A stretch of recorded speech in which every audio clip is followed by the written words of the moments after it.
ꯅꯨꯡꯁꯤꯕꯤꯗꯨꯅ Manipur ꯏꯟꯇꯔꯇꯦꯟꯃꯦꯟꯠ ꯆꯦꯅꯦꯜꯕꯨ subscribe ꯑꯃꯁꯨꯡ like ꯇꯧꯕꯤꯔꯝꯃꯨ꯫ Channel ꯑꯁꯤꯒꯤ ꯃꯥꯏꯀꯩꯗꯒꯤ ꯃꯌꯥꯝꯕꯨ ꯇꯔꯥꯝꯅ ꯑꯣꯛꯆꯔꯤ꯫ ꯉꯁꯤꯁꯨ ꯑꯩꯒꯤ ꯅꯨꯡꯁꯤꯖꯔꯕ ꯁꯕꯁꯀ꯭ꯔꯥꯏꯕꯔꯁꯤꯡꯅ ꯍꯥꯞꯄꯤꯔꯛꯄ ꯔꯤꯌꯦꯜ ꯍꯣꯔꯔ ꯁ꯭ꯇꯣꯔꯤ ꯑꯃ ꯃꯌꯥꯝꯗ ꯈꯨꯗꯣꯟ ꯇꯝꯖꯒꯦ꯫ ꯋꯥꯔꯤ ꯑꯁꯤꯕꯨ ꯂꯥꯟꯊꯣꯛꯆꯈꯤꯕ ꯃꯇꯝꯗ ꯁꯣꯏꯈꯤ ꯂꯥꯟꯈꯤꯕ ꯌꯥꯎꯔꯕꯁꯨ ꯃꯌꯥꯝꯗ ꯉꯥꯛꯄꯤꯅꯕ ꯍꯥꯏꯖꯔꯤ꯫ ꯐꯔꯦ ꯑꯗꯨꯗꯤ ꯃꯌꯥꯝ ꯋꯥꯔꯤ ꯑꯁꯤ ꯍꯧꯅꯕ ꯇꯧꯖꯔꯛꯀꯦ꯫ ꯃꯐꯝ ꯖꯒꯥ ꯑꯁꯤ ꯍꯧꯖꯤꯛꯁꯨ ꯅꯣꯡꯊꯤ ꯅꯣꯡꯃꯪꯕ ꯃꯇꯝ ꯑꯃꯗꯤ ꯑꯍꯤꯡ ꯑꯊꯦꯡꯕ ꯃꯤꯁꯛ ꯃꯤꯔꯥꯎꯈꯣꯟ ꯇꯥꯟꯅꯔꯛꯇ꯭ꯔꯕ ꯃꯇꯝꯗ ꯖꯒꯥ ꯑꯗꯨꯗ ꯂꯩꯈꯤꯗꯕ ꯊꯋꯥꯏ ꯀꯌꯥꯒꯤ ꯇꯤꯡꯊꯥꯈꯣꯟ ꯃꯔꯛꯇ ꯍꯧꯖꯤꯛꯁꯨ ꯇꯥꯔꯤ꯫ ꯅꯨꯃꯤꯠꯇꯨꯒꯤ ꯊꯧꯗꯣꯛꯇꯨꯁꯨ ꯅꯤꯡꯉꯝꯗꯕ ꯊꯧꯗꯣꯛ ꯑꯃꯅꯤ꯫ ꯑꯩꯁꯨ ꯌꯨꯝꯗꯒꯤ ꯊꯕꯛ ꯏꯪꯈꯥꯡ ꯆꯠꯅꯕ ꯊꯣꯔꯛꯄ ꯍꯧꯔꯝꯃꯤ꯫ ꯑꯩꯈꯣꯏꯒꯤ ꯌꯨꯝ ꯑꯁꯤꯁꯨ ꯂꯝꯖꯥꯎ ꯃꯄꯥꯟꯗ ꯑꯣꯏ꯫ ꯗꯨꯀꯥꯟ ꯈꯔꯁꯨ ꯁꯥꯟꯗꯣꯛꯆꯩ ꯑꯩꯈꯣꯏꯒꯤ ꯑꯣꯏꯅ꯫ ꯆꯥꯛ ꯇꯣꯛꯄꯒꯤ ꯉꯥꯏꯍꯥꯛ ꯆꯤꯜꯂꯩ ꯅꯨꯡꯉꯥꯏꯅꯕ ꯀ꯭ꯋꯥ ꯃꯇꯞ ꯑꯃ ꯏꯌꯥꯝꯕ ꯁꯨꯅꯤꯡꯒꯤ ꯄꯥꯟ ꯗꯨꯀꯥꯟꯗꯒꯤ ꯆꯥꯅꯕ ꯇꯞꯍꯜꯂꯝꯃꯤ꯫ ꯗꯨꯀꯥꯟ ꯐꯝꯂꯤꯕ ꯏꯌꯥꯝꯕ ꯑꯗꯨꯒ ꯑꯩꯒꯁꯨ ꯋꯥꯔꯤ ꯁꯨꯝ ꯁꯥꯟꯅꯔꯝꯃꯤ꯫ ꯗꯥ ꯁꯨꯅꯤꯟ ꯏꯇꯩꯃꯗꯤ ꯊꯣꯔꯛꯄ ꯎꯈꯤꯗ꯭ꯔꯦ꯫ ꯀꯩꯗꯧꯕ ꯌꯥꯎꯔꯒꯦ ꯍꯪꯉꯝꯃꯤ꯫ ꯏꯌꯥꯝꯕ ꯁꯨꯅꯤꯟꯅ ꯑꯃꯨꯛ ꯁꯟꯖꯣꯏ, ꯗꯨꯀꯥꯟꯅꯤ ꯍꯥꯏꯗꯅ ꯌꯥꯝꯅ ꯆꯥꯎꯕ ꯗꯨꯀꯥꯟꯁꯨ ꯅꯠꯇꯦ꯫ ꯀ꯭ꯋꯥ ꯇꯂꯕ ꯑꯉꯥꯡꯒꯤ ꯑꯆꯥꯄꯣꯠ 5-10 ꯄꯤꯕ ꯈꯔꯁꯤꯒ ꯃꯁꯤꯗ ꯏꯇꯩ ꯏꯅꯥꯎ ꯑꯅꯤꯃꯛ ꯃꯇꯝ ꯃꯥꯡꯈꯩ ꯅꯣꯡꯃ ꯆꯨꯞꯄ ꯑꯃ ꯗꯨꯀꯥꯟ ꯑꯁꯤꯗ ꯂꯩꯔꯒ ꯃꯇꯝ ꯃꯥꯡꯍꯟꯕꯗꯨ ꯄꯥꯝꯃꯨꯔꯦ꯫ ꯃꯗꯨꯒꯤ ꯃꯍꯨꯠ ꯑꯩꯈꯣꯏ ꯅꯇꯩꯃꯗꯨ ꯌꯨꯝꯒꯤ ꯊꯕꯛ ꯏꯪꯈꯥꯡ ꯑꯣꯏꯅ ꯁꯨ ꯅꯣꯝꯃꯒ ꯂꯩꯖꯕꯅ ꯐꯔꯦ ꯈꯟꯗꯨꯅ ꯃꯥꯗꯤ ꯊꯣꯛꯍꯜꯂꯛꯇ꯭ꯔꯕꯅꯤ꯫ ꯃꯁꯤꯒꯤ ꯗꯨꯀꯥꯟ ꯈꯨꯐꯝ ꯑꯁꯤꯗꯤ ꯂꯨꯄꯥ 1-2 ꯇꯣꯡꯕꯒꯤ ꯈꯨꯐꯝꯅꯤ꯫ ꯀꯥꯟꯅꯗ꯭ꯔꯦ ꯑꯗꯨꯅ ꯅꯌꯥꯝꯕꯁꯨ ꯑꯇꯣꯞꯄ ꯊꯕꯛ ꯑꯃ ꯊꯤꯔꯅꯤ꯫ ꯑꯗꯨ ꯅꯪꯗꯤ ꯆꯥꯎꯒꯦꯔꯥ ꯄꯤꯛꯀꯦꯔꯥ? ꯄ꯭ꯔꯥꯏꯚꯦꯠꯀꯤ ꯊꯕꯛ ꯃꯆꯥ ꯑꯃꯗꯤ ꯇꯧꯔꯤ꯫ ꯇꯣꯂꯣꯞꯇꯤ ꯀꯌꯥꯃꯨꯛ ꯐꯪꯒꯦ ꯍꯪꯉꯛꯈꯤ꯫ ꯑꯩꯅ ꯑꯃꯨꯛ ꯗꯥ ꯁꯨꯅꯤꯟ, ꯀꯌꯥꯕꯨ ꯐꯪꯗꯣꯔꯤꯒꯦ ꯍꯧꯖꯤꯛ ꯃꯇꯝꯒꯤ ꯄ꯭ꯔꯥꯏꯚꯦꯠ ꯖꯣꯕꯄꯨ? 5,000ꯗꯒꯤ ꯍꯧꯔꯒ ꯌꯥꯝꯂꯕꯗ 8-9,000꯫ ꯃꯁꯤ ꯃꯉꯥꯏ ꯑꯩꯁꯨ ꯃꯤꯠ ꯃꯥꯏ ꯈꯔꯗ ꯑꯣꯏꯔꯁꯨ ꯁꯤꯡꯅꯕ ꯍꯥꯏꯗꯅ ꯊꯕꯛ ꯑꯁꯤ ꯁꯨꯝ ꯇꯧꯁꯜꯂꯨꯕꯅꯤ꯫ ꯐꯔꯦ ꯑꯗꯨ ꯗꯥ ꯁꯨꯅꯤꯟ ꯑꯩ ꯊꯦꯡꯈ꯭ꯔꯦ꯫ ꯅꯣꯡꯁꯨ ꯇꯥꯔꯛꯀꯗꯕ ꯃꯥꯜꯂꯤ, ꯃꯊꯛꯁꯦ ꯄꯨꯝꯃꯝ ꯍꯦꯛ ꯃꯝꯁꯟꯈ꯭ꯔꯦ꯫ ꯑꯩ ꯑꯃꯨꯛ ꯆꯠꯂꯨꯈꯤꯒꯦ꯫ ꯑꯁꯨꯝꯅ ꯑꯩꯁꯨ ꯄꯥꯟ ꯗꯨꯀꯥꯟ ꯑꯗꯨꯗꯒꯤ ꯀ꯭ꯋꯥ ꯃꯇꯞ ꯑꯃ ꯆꯥꯔꯒ ꯑꯩꯒꯤ ꯒꯥꯔꯤ ꯃꯆꯥꯗꯨ ꯌꯨꯝꯒꯤ ꯊꯣꯡꯒꯥꯟꯗꯒꯤ ꯊꯧꯗꯣꯔꯛꯅꯕ ꯇꯧꯔꯝꯃꯤ꯫ ꯃꯇꯝ ꯑꯗꯨꯗ ꯑꯩꯈꯣꯏ ꯌꯨꯝꯒꯤ ꯂꯥꯏꯁꯪ ꯑꯗꯣꯝꯗꯒꯤ ꯁꯔꯤꯛ ꯃꯈꯣꯜ ꯑꯃ, ꯊꯣꯡꯒꯥꯟ ꯒꯦꯠꯇꯒꯤ ꯁꯔꯤꯛ ꯈꯤꯡꯕ ꯃꯈꯣꯜ ꯑꯃ ꯑꯩꯅ ꯇꯥꯔꯝꯃꯤ꯫ ꯃꯗꯨꯗ ꯑꯩꯁꯨ ꯀꯌꯥ ꯚꯥꯞ ꯑꯣꯏꯁꯜꯂꯨꯗꯦ꯫ ꯄꯨꯡꯁꯨ 7:30 ꯇꯥꯁꯜꯂꯛꯄꯒ ꯊꯕꯛ ꯊꯦꯡꯉꯅꯤ ꯍꯥꯏꯗꯅ ꯒꯥꯔꯤꯗꯨ ꯁꯣꯔꯣꯛ ꯇꯝꯅ ꯊꯧꯗꯣꯔꯛꯄ ꯍꯧꯔꯝꯃꯤ꯫ ꯃꯇꯝ ꯑꯗꯨꯗ ꯑꯉꯛꯄꯅꯤ, ꯆꯥꯎꯔꯕ ꯏꯁꯤꯡ ꯄꯨꯕ ꯒꯥꯔꯤ ꯑꯆꯧꯕ ꯑꯃꯅ ꯒꯥꯔꯤ ꯃꯆꯥ ꯇꯣꯡꯗꯨꯅ ꯂꯥꯛꯄ ꯃꯤꯌꯥꯏ ꯆꯜꯂꯕ ꯅꯨꯄꯥ ꯑꯃ ꯁꯝꯗꯨꯅ ꯄꯨꯔꯒ ꯆꯠꯈꯤ꯫ ꯃꯇꯧ ꯑꯗꯨꯗ ꯑꯩꯁꯨ ꯉꯥꯏꯍꯥꯛꯇꯤ ꯏꯁꯥꯗ ꯁ꯭ꯋꯥꯏ ꯂꯥꯎꯈꯤ꯫ ꯑꯩꯒꯤ ꯒꯥꯔꯤꯗꯣ ꯑꯃꯨꯛ ꯃꯅꯤꯡ ꯍꯟꯖꯟꯗꯨꯅ ꯌꯨꯝꯒꯤ ꯒꯦꯠ ꯃꯄꯥꯟꯗ ꯑꯃꯨꯛ ꯈꯥꯝꯃꯝꯗꯨꯅ ꯁꯣꯔꯣꯛꯇꯨ ꯇꯝꯅ ꯆꯦꯟꯊꯣꯔꯛꯑꯝꯃꯤ꯫ ꯅꯥꯛ ꯌꯦꯠꯇ ꯂꯩꯔꯤꯕ ꯃꯤꯑꯣꯏꯁꯤꯡ ꯑꯗꯨꯁꯨ ꯑꯦꯛꯁꯤꯗꯦꯟ ꯊꯣꯛꯐꯝ ꯑꯗꯨꯗ ꯆꯦꯟꯁꯟꯅꯔꯛꯈꯤ꯫ ꯃꯔꯥꯏꯕꯛ ꯊꯤꯔꯕ ꯃꯤꯑꯣꯏ ꯑꯗꯨꯁꯨ ꯈꯣꯡꯅꯥꯡ ꯄꯥꯟꯕꯤ ꯑꯗꯨꯗꯒꯤ ꯈꯤꯇꯪ ꯆꯠꯊꯣꯔꯛꯄꯗ ꯌꯦꯡꯕꯗ ꯐꯤꯕꯝ ꯀꯥꯏꯅ ꯃꯐꯝ ꯑꯗꯥꯏꯗ ꯇꯥꯔꯒ ꯂꯩꯔꯝꯃꯤ꯫ ꯑꯩꯁꯨ ꯃꯅꯥꯛ ꯑꯗꯥꯏꯗ ꯄ꯭ꯔꯞ ꯆꯪꯁꯜꯂꯝꯃꯤ꯫ ꯑꯣꯏꯔꯝꯃꯤꯕ ꯃꯇꯧ ꯑꯗꯨꯗ ꯑꯩꯁꯨ ꯌꯦꯡꯕ ꯉꯝꯃꯝꯈꯤꯗꯦ꯫ ꯍꯧꯖꯤꯛꯋꯥꯏꯗ ꯑꯩꯅ ꯀ꯭ꯋꯥ ꯆꯥꯔꯝꯕ ꯗꯨꯀꯥꯟ ꯐꯝꯕ ꯏꯌꯥꯝꯕ ꯁꯨꯅꯤꯟꯁꯨ ꯑꯩꯒꯤ ꯏꯅꯥꯛꯇ ꯆꯪꯉꯛꯈꯤ꯫ ꯑꯗꯨꯒ ꯑꯩꯉꯣꯟꯗ ꯃꯐꯝ ꯑꯁꯤꯗꯤ ꯃꯑꯣꯡ ꯑꯃꯅꯤ, ꯍꯟꯗꯛꯀꯤ ꯀꯌꯥꯗꯤ ꯁꯨꯈ꯭ꯔꯦ ꯃꯐꯝ ꯑꯁꯤꯗ ꯍꯥꯏꯔꯛꯈꯤ꯫ ꯑꯩꯅ ꯑꯃꯨꯛ ꯐꯅꯗꯤ ꯌꯥꯝꯂꯝꯃꯅꯤ ꯃꯐꯝ ꯑꯁꯤꯗ ꯑꯦꯛꯁꯤꯗꯦꯟ ꯊꯣꯛꯑꯒ ꯂꯩꯈꯤꯗ꯭ꯔꯤꯕ ꯃꯤꯁꯤ꯫ ꯇꯟꯕꯨ ꯇꯟꯁꯜꯂꯛꯑꯦ ꯁꯣꯔꯣꯛ ꯃꯆꯤꯟꯗ ꯂꯩꯔꯨꯕꯁꯤꯗꯤ ꯍꯥꯏꯔꯝꯃꯤ꯫ ꯑꯗꯨꯝꯅ ꯋꯥꯔꯤ ꯁꯥꯟꯅꯔꯤꯉꯩ ꯂꯝꯗꯒꯤ ꯂꯥꯛꯄ ꯃꯤꯑꯣꯏ ꯈꯔꯅ ꯑꯁꯤꯕꯗꯣ ꯐꯣꯡꯅ ꯑꯗꯨꯃꯥꯏꯅ ꯊꯝꯕꯗꯣ ꯌꯦꯡꯕ ꯅꯨꯡꯉꯥꯏꯇꯦ, ꯑꯁꯥꯏꯗ ꯂꯩꯕ ꯃꯤꯑꯣꯏꯁꯤꯡꯅ ꯐꯤꯅꯔ ꯕꯣꯔꯥꯅꯔ ꯑꯁꯤꯕꯗꯣ ꯑꯃꯨꯛꯇ ꯀꯨꯞꯁꯜꯂꯨ ꯍꯥꯏꯔꯛꯈꯤ꯫ ꯑꯗꯨꯝꯅ ꯍꯥꯏꯅꯔꯛꯄꯗꯒꯤ ꯑꯩꯈꯣꯏ ꯂꯩꯀꯥꯏꯒꯤ ꯑꯍꯟ ꯈꯔꯅ ꯑꯩꯉꯣꯟꯗ ꯑꯁꯨꯝꯅ ꯍꯥꯏꯔꯛꯈꯤ, ꯁꯟꯖꯣꯏ, ꯆꯠꯂꯣ ꯅꯣꯏꯗꯒꯤ ꯁꯤꯖꯤꯟꯅꯕ ꯌꯥꯕ ꯐꯤꯔ ꯀꯔꯤꯅꯣ ꯀꯨꯞꯄ ꯌꯥꯕ ꯈꯔ ꯂꯧꯊꯣꯛꯎꯁꯨ ꯍꯥꯏꯔꯛꯈꯤ꯫ ꯑꯩꯁꯨ ꯍꯣꯏꯇꯦꯛ ꯈꯨꯝꯃꯒ ꯉꯥꯏꯍꯥꯛ ꯑꯀꯣꯏꯕꯗꯨꯗ ꯀꯨꯌꯦꯡ ꯌꯦꯡꯉꯝꯃꯤ꯫ ꯃꯇꯝ ꯑꯗꯨꯗ ꯗꯥ ꯁꯨꯅꯤꯟꯒꯤ ꯗꯨꯀꯥꯟ ꯃꯅꯨꯡꯗ ꯕꯣꯔꯥ ꯈꯔ ꯂꯩꯕ ꯑꯩꯅ ꯎꯔꯝꯃꯤ꯫ ꯃꯗꯨ ꯎꯔꯨꯕꯗꯒꯤ ꯑꯩꯅ ꯗꯨꯀꯥꯟ ꯐꯝꯕ ꯗꯥ ꯁꯨꯅꯤꯟꯗ ꯑꯁꯨꯝꯅ ꯍꯥꯏꯔꯝꯃꯤ, ꯗꯥ ꯁꯨꯅꯤꯟ, ꯑꯩ ꯌꯨꯝ ꯆꯪꯕ ꯇꯜꯂꯤ꯫ ꯑꯥꯗ ꯗꯥ ꯁꯨꯅꯤꯟꯒꯤ ꯗꯨꯀꯥꯟ ꯃꯅꯨꯡꯗ ꯂꯩꯔꯤꯕ ꯕꯣꯔꯥꯁꯤꯡꯁꯤ ꯃꯁꯤ ꯑꯣꯏꯅ 1-2 ꯂꯧꯊꯣꯛꯑꯒ ꯑꯁꯤꯕꯁꯤ ꯑꯃꯨꯛꯇ ꯀꯨꯞꯁꯟꯕꯤꯌꯨ ꯍꯥꯏꯔꯝꯃꯤ꯫ ꯑꯩꯒꯤ ꯋꯥꯐꯝ ꯑꯗꯨꯗ ꯗꯥ ꯁꯨꯅꯤꯟꯁꯨ ꯇꯟꯅ ꯃꯥꯒꯤ ꯗꯨꯀꯥꯟꯗ ꯂꯩꯕ ꯕꯣꯔꯥ ꯈꯔ ꯂꯧꯊꯣꯛꯑꯒ ꯑꯁꯤꯕꯗꯨꯒꯤ ꯃꯊꯛꯇ ꯀꯨꯞꯁꯟꯕꯤꯔꯝꯃꯤ꯫ ꯑꯩꯁꯨ ꯉꯥꯏꯍꯥꯛ ꯑꯁꯤꯕꯗꯣ ꯁꯨꯝ ꯌꯦꯡꯁꯜꯂꯨꯕꯗꯒꯤ ꯏꯁꯥꯗ ꯀꯣꯟꯅꯗꯤ ꯀꯔꯤꯅꯣꯃ ꯁꯨꯝ ꯇꯧꯁꯜꯂꯛꯄꯗꯒꯤ ꯃꯐꯝ ꯑꯗꯨꯗꯒꯤ ꯊꯣꯔꯛꯈꯤ꯫ ꯑꯗꯨꯒ ꯌꯨꯝꯒꯤ ꯊꯣꯡꯒꯥꯟ ꯒꯦꯠꯇ ꯈꯥꯝꯃꯤꯕ ꯑꯩꯒꯤ ꯒꯥꯔꯤ ꯃꯊꯛꯇ ꯉꯥꯏꯍꯥꯛ ꯐꯝꯃꯒ ꯂꯩꯔꯝꯃꯤ꯫ ꯆꯦꯒ ꯏꯃꯥꯒꯁꯨ ꯌꯨꯝ ꯃꯅꯨꯡꯗꯒꯤ ꯊꯣꯔꯛꯈꯤ꯫ ꯑꯗꯨꯒ ꯑꯩꯉꯣꯟꯗ ꯁꯨꯝꯅ ꯍꯥꯏꯔꯛꯈꯤ, ꯅꯪꯗꯤ ꯑꯗꯨꯗ ꯀꯩꯗꯧꯔꯤꯕ, ꯍꯧꯖꯤꯛꯐꯥꯎ ꯊꯕꯛ ꯆꯠꯇ꯭ꯔꯤꯕꯣ, ꯊꯦꯡꯗ꯭ꯔꯤꯕꯣ ꯍꯪꯉꯛꯈꯤ꯫ ꯑꯩꯅ ꯑꯃꯨꯛ ꯀꯔꯥꯏꯗꯒꯤ ꯊꯕꯛꯅꯣ, ꯊꯕꯛꯄꯨꯗꯤ ꯆꯠꯅꯤ, ꯑꯁꯤ ꯁꯣꯔꯣꯛꯇ ꯒꯥꯔꯤ ꯊꯦꯡꯖꯟꯅꯕꯗ ꯃꯤ ꯑꯃ ꯁꯤꯍꯧꯔꯤꯁꯤ ꯅꯈꯣꯏ ꯈꯪꯗ꯭ꯔꯣ ꯍꯪꯉꯝꯃꯤ꯫ ꯏꯆꯦꯅ ꯑꯃꯨꯛ ꯁꯨꯝꯅ ꯈꯨꯝꯃꯛꯏ, ꯈꯪꯉꯦ, ꯖꯒꯥ ꯑꯁꯤ ꯂꯩꯔꯝ ꯇꯤꯜꯂꯝ ꯈꯔ ꯀꯟꯕ꯭ꯔꯥ ꯈꯪꯗꯦ, ꯁꯨꯃꯥꯏꯅꯗ ꯁꯨꯝ ꯇꯧꯔꯒ ꯂꯩꯔꯦ, ꯀꯤꯕꯨ ꯀꯤꯖꯩ ꯍꯥꯏꯔꯛꯈꯤ꯫ Sigi wafam aduda imana mo sumna kumi. Lairam tilam kanbagi wada natana. Wafam amada accident thoga mi amabu heklo bu haukrabadi. Jagadu mari sali haibadi mathang manaw naina. Accident adum thokan bani. Ibungo nang susalo thenge thabak to hairakhi. Madudige so hoi chalage haidana gari mamaya muklai thorak pada. Basai mamangda khoi yungi laisang adum nige sarik makhola matarakhi badu. Kanging hekning singakhi.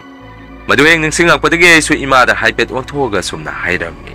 Ima nanga sai sarika kingbro hangami. Ima na mukrai dagi sarik no. Haujupo chak to kansida jajat ki wangak tani nang nangangak toisi. Migi kingbo wenungwani ima di khangdi. Salo salo phajana ima su changage hairamduna. Gelon sanduna ima su manungda sangki. Aichong hakti wakhalama khalami. Karino tawrisibo ngasai gi dupai ki bhabna oithuri bazara. Imana di sarik to kingde na so hai. Mawong amani ngasigi numise phare chusa nama tawrage haidana. Aiso amuk thabak mafam tamna lakpa haurammi. Thabak mafam adu hek yawbaga suwaisi. Isada wakhan mon mon khalami. Masigi matung thabak su tiek thabaga aiso yumlomda amuk kumakhi. Yum changdringaida su mamangda aina thabak salamdaida kwasar mapandu kwaladuda amuk sangami. Aduga dasunilna sumna hairammi. Dasunilna sibadudi ngasai kanana pukrage hangami. Dasunina amuk makwai mung manunggi miga. Pulis ka tawarga lakhalaga pukrabani. Aduna ngasai bora singdu ki mamandi. Nani angonda hanjalakpa tare haidana phagi tawrakhi. Aina mo khoida hayeng pirage. Akoigi phau hamna bagi bora khaw mayam ama leibani. Ado dasunin ngasai de se angakpa thawdo ma su thengnare. Mafam asina ngasai gari accident thoktrigai mikup khargi mamangda. Aina akoi thunga naki tabani. Sarik makhola ma khoi yungi laising leiriba makke somdagi tare. Aduga ngayak leiragadi mafam asida accident thoi. Imada aina kona hanguba matamdasu. Imadi sarik to kingde hai. Sibu kamaina tawriba janum hangami. Aigi wafam aduda dasunina mosumna makha tare. Karisu oiramoida pukanda khanjaluru.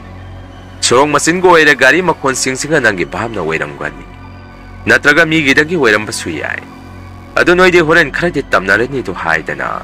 Phagi muk toksalakhi. Aina muk yare se wakan sinaga khara mon mon khalaga leiringai sida. Ai salhaurage nangi borado hayengayu. Aina thabak satringai singbirage hairamaga.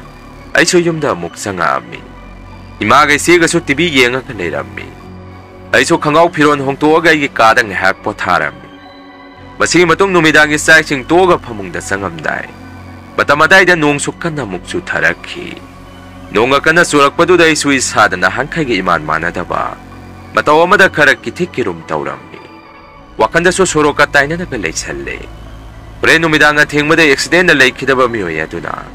Mapanigi thonga mukthila di haidana pukhanda khanjalammi. Nonga kana subaga isu koksiga monsiga hektaina baga. Isase tumthakibasu khangauti. Masigi matung ko na ina mikap thorakpa matamdadi maiso mukmulaga leirammi. Akwai lekaigidi nong khara kana suradi maiso hekta muthalli. Numitusu nong subadu da maiso mutkhi leirammi. Aigi kada so pumamamaga leirammi. Mikap hek thorakpadagi iso muktum sanbasi sukya yaram khide. Mise dum singaga leirammi. Pung yenguba matamda so hingi pung ama makhai muktaraga leirammi. Serektuda isi mapansu yamna thungningammi.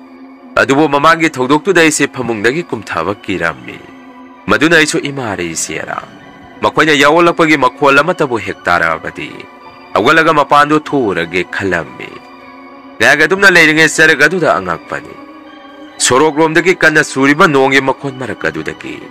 Huina kapasu manba mina kapasu manba. Makhola ma hinga duda ina tarakhi. Ahamada desu makhondo kayama hek sengna taramdabani. Adubo kanna suramba nonga dusu tamna sumpa tharakpadagi handakti. Makhola du mayek sengna tarakhi. Kanaguma nupa ama mathamoy sungna kapagi makhola matarammi. Aiso makhola du ek tarubadagi isada hainingai leitana. Asuki matig akiba haibadu pokhi. Mainaga mutpagay ki kadusu. Pumamahek mamagay si kari tawgadabano khangamkhide. Makhola du tarakpada thamoy da mihun si kiba nandangdang songammi. Ngayagay so makhola du sumtaringay may sumukbang law na lakhi. Mahek lakpadagi imungi kasing suloy na ngalammi. Asumna yamna wana numituge hingdumade si nungan ba yamna wana ngaiki. Nung heng alakpagade sorok numdagi gari siyan bagi makonso tarakhi. Ay so pamungdagi palaw na songthado na toileta hana sangammi. loiraga mo imagi manakta isada ping-ping na chensalami. Ima na so kari tawrke hangaki. Maduday na ima da sumna hayrami. Ima, ngarang ahing sorok asumdagi nupa manakapay. Aduso ahing ipungan ni taramday matamaday dani. Ima hoy di tadabra hangami. Ayaw wapam maduday ima supungang ngaki. Aduga sumna makatari. Karino ibungan ang nahayri dubo siyang baro. Ima di noong masubudo da tumthaki badagi mika putok tre. Aduna ima di tati. Kibu kireda mukhawra bazara. Aduna chidi tada bazara hayraki. Ay na mukhang di ima taramoy. Maso tungki badagi mika katok pa minati. Hayjan manati ima ngarang hingi matong dudi angak pa ni hayrami. Numitugi numidang duso ay ni isegay maga da wari tamu badagi. Makoya ni sukiboy lakoy tumdabi makhola do tabra haydana. Ay hing tumda na layrami. Ay so pamungda ngarang ay hingi pungpam matama do da mikap thorak do na. Makhola do tarami. Ngaglibadi ay hing adu da di kariguma makhola matataram kide. Nungalak pa da so imana ingonda. Akoy di kariso tade nang gidubo tumduri bro hangaki. Ay na mo sum na kumi. Ima ngarang di ay so muk tawrak pra yeng bani. Ado ngarang ay hindi tawrak kidre. Natraga nong suba sila tawri bazara. Ay ba di nahandi nong suyam na kanasui. Madugi oiri bazara hangami. Ima na mo oiram basuyay. Parese numito da bo sumilay taba yawagi magi matway mamido. Matipong bo oiram basuyay. Kaliso kaluno hayraki. Masigi matong taho marimuk layraga di nong kanasuba numit kumbasi. Amumu hekta mapam madom da gimiyoy aniyahom. Murung-murung waris sana bagi makon gumba amati. Makoy po na hongnaraga kapag makon gumba. Kiraba mataw kaya si amumuk hekek tengnaraki. Mapamaduda mamang da miyay salaba ahalaman lay kidraba matong. Sehi amamuk kanaraba matong makatarak buhay na. Among numito suway sa imong da tabagsa na baka naloy salami. Matamaduda suway gikadagi yung gilaysang layriba makiyadom dagi. Mamang day na tarki ba sarik makwala do laysang adom dagi amuk kingaki. Nahong na makwala do makiyadom dagi amuk tarak pa dagi. Ay suway sada ikang kangaw da natusong kiba kangaw di. Ay gikagi tungnawa do so salaw na hangtoga may kaya dom de yengi. Matamado da so imong gimidi mapamadom da layba urang kidi. Madudagi so isada kizarak padagi imagi manakta mo prap-prap sang salami. Aduga imada so na wari tamami. Imana so ingon de ibungo. Imadi nga saydigi imong dalay. Nasi sumagi ka dalay ram gani. Lao imaga toga yengu si haydana. Imaga iga kwa yung gilaysang mayada sanga ga yengami. Adubo mapamado da di kari so layram kidi. Ataudo day supung ngaki. Ima day na sumna so hayrami. Ima, mamang da so saring makonse ko gilaysang nga sumdagi hektarak paga. Accident hoki bani. Nga si sumuk tawduri brakang di hayrami. Numito so mamang da oikiba weather aduga sap manarami. Nung di tadabi taramday ki nung mangami. Ay mataudo day ima na so nungayrak tabadagay butemdan pirami. Ngayag layraga day sumuk tabag salami. Ay natabang mapamda layring ay yumdagi ima na mukpon tawraki. Aduga sumna hayraki. Ibungo nga si sumamang di accident hoki ba mapaday da. Nupiya mo accident hok pa da lay kidray hayraki. Adum na ima na hek hayrak pa da di sada angak pa na piktan ki. Wakanda so akwa yung gilaysang nga siga mapamaduga kari mari lay na basano kalami. Numitugi ahing adu so adumap mamang kay gamana na ahing adu.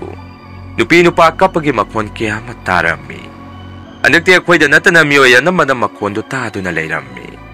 Matang karagi matong dadi ima na abok kaurga laysang sige maramda yengan bada. Abong na ako'y na yeng madikang way maybi mayengan si hayda na. Maybi man niyagto na ako'y laysang gi maramda yengan bada. Maybi do na sumna hayraki. Isora siya pa ba ni magi sadong pamna. Kung nang panbiya si dani.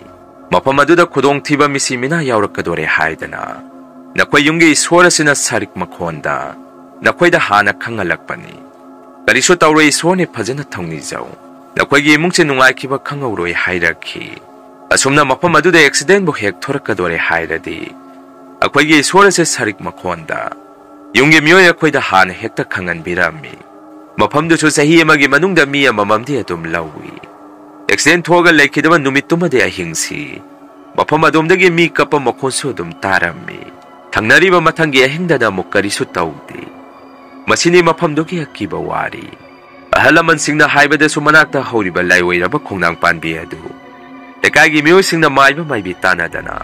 Masataro ba giniso hainay. तसेंगना वाफम अदु चुम्ब्रा लानब्रा हाइबदि खंगजाते मसिनी ma'am ngasiगी रियन horror story मथंगी वरीदा मैम पुनः मुक थेंगनारसी ngasiगी मैम दगी काइनानबा बिदाय लौजरी।